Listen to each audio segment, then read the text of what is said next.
طلب العلم فريضة على كل مسلم.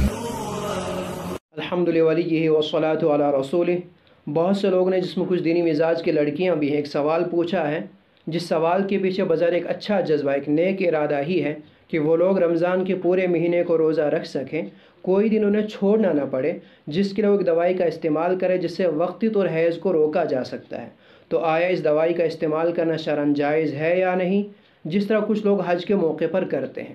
تو حج کے موقع پر جو کچھ بچیاں کرتی ہیں وہ ایک عذر ہے، ایک مجبوری ہے. والعذر تبیح المحظورات. آپ روزے کو حج پہ قیاس نہ کریں، چونکہ اس دوران میں طواف کرنا درست نہیں. اسی طرح کیا جائے تو دم دینا پڑے گا، جس کے لیے ایک اچھی خاصی رقم چاہیے، یا اگلے سال آ کر کے پھر اس کی قضا کرنے، اس میں بھی دشواری. اور اگر ان دنوں مؤخر کیا جائے پھر اپنے ویزے میں کچھ دنوں کا اضافہ کرانا پڑے گا، اور ملکی قوانین عموماً اس کی اجازت نہیں دیتے، لہذا وہ ایک مجبوری ہے، ایک عذر ہے. آپ روزے کو اس پہ قیاس نہ کریں.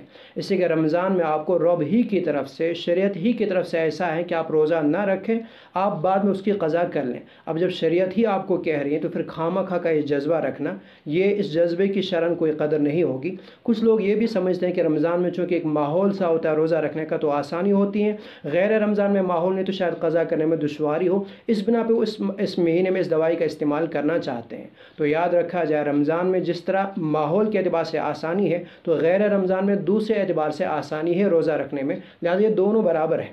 دھیان رکھیں کیسے. رمضان میں چونکہ آپ کو تسلسل لگاتار روزے رکھنے ہیں اور ایک متعین مہینے میں ہی روزہ رکھنا ہے، لیکن غیر رمضان میں آپ کے لیے کوئی موسم متعین نہیں. آپ جس موسم میں قضا کرنا چاہیں، جس مہینے میں کرنا چاہیں، اس کی آپ کو اجازت ہے.